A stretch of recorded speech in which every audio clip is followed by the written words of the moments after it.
ରାଜଯୋଗ ସିରିଏଲରେ ଆଜି ଦେଖନ୍ତୁ ସୋନା କହୁଛି ବାବା ଆପଣ ଖାଇବା ଖାଆନ୍ତୁ ନାହିଁ ଯେଉଁଟା ଦିଆ ବନେଇଛି। ତ ସେ ପଚାରେ କ'ଣ ପାଇଁ, ଦେଖନ୍ତୁ ମୋ ଖାଇବାରେ କେମିତି ବାଳ ବାହାରିଛି କହିକି ଦେଖୁଛି ଓ ଦିଆକୁ ଦେଖୁଛି। ତ ସେଥିରେ ଆୟାର ମାଆ ବସିଛି ଓ କହୁଛି ଯେଉଁଥିରେ ବାଳ ବାହାରିଛି ସେଇଟାକୁ ଫିଙ୍ଗି ଦିଅ ଆଉ ବାକିଟା ଖାଅ, ସେମିତି କହିକି ବୁଝଉଛି।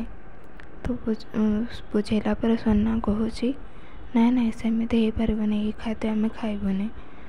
ତ ଆୟାନ ଦେଖୁଛି ଓ ସେ କହୁଛି ସୋନା କି ଏମିତି ଆମ ଗାଁରେ ଗୋଟେ କାଳ ଯାଦୁ କରୁଥିଲା। ତ ଆୟାନ କହୁଛି ସେମିତି ଦିଆର ସେମିତି କିଛି ଉଦ୍ଦେଶ୍ୟ ନାହିଁ, ଆମେ ସବୁ ଭଲରେ ଜାଣିଛୁ ଦିଆ କେମିତି। ତ ସୋନା କହୁଛି ଆମକୁ ବାହାରୁ ଖାଦ୍ୟ ମଗାଇବାକୁ ପଡ଼ିବ।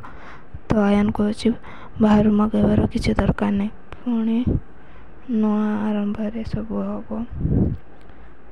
ତ ସୋନା ଆଉ କିଛି କହିନି, ଚୁପ୍ ପଡ଼ିଗଲା।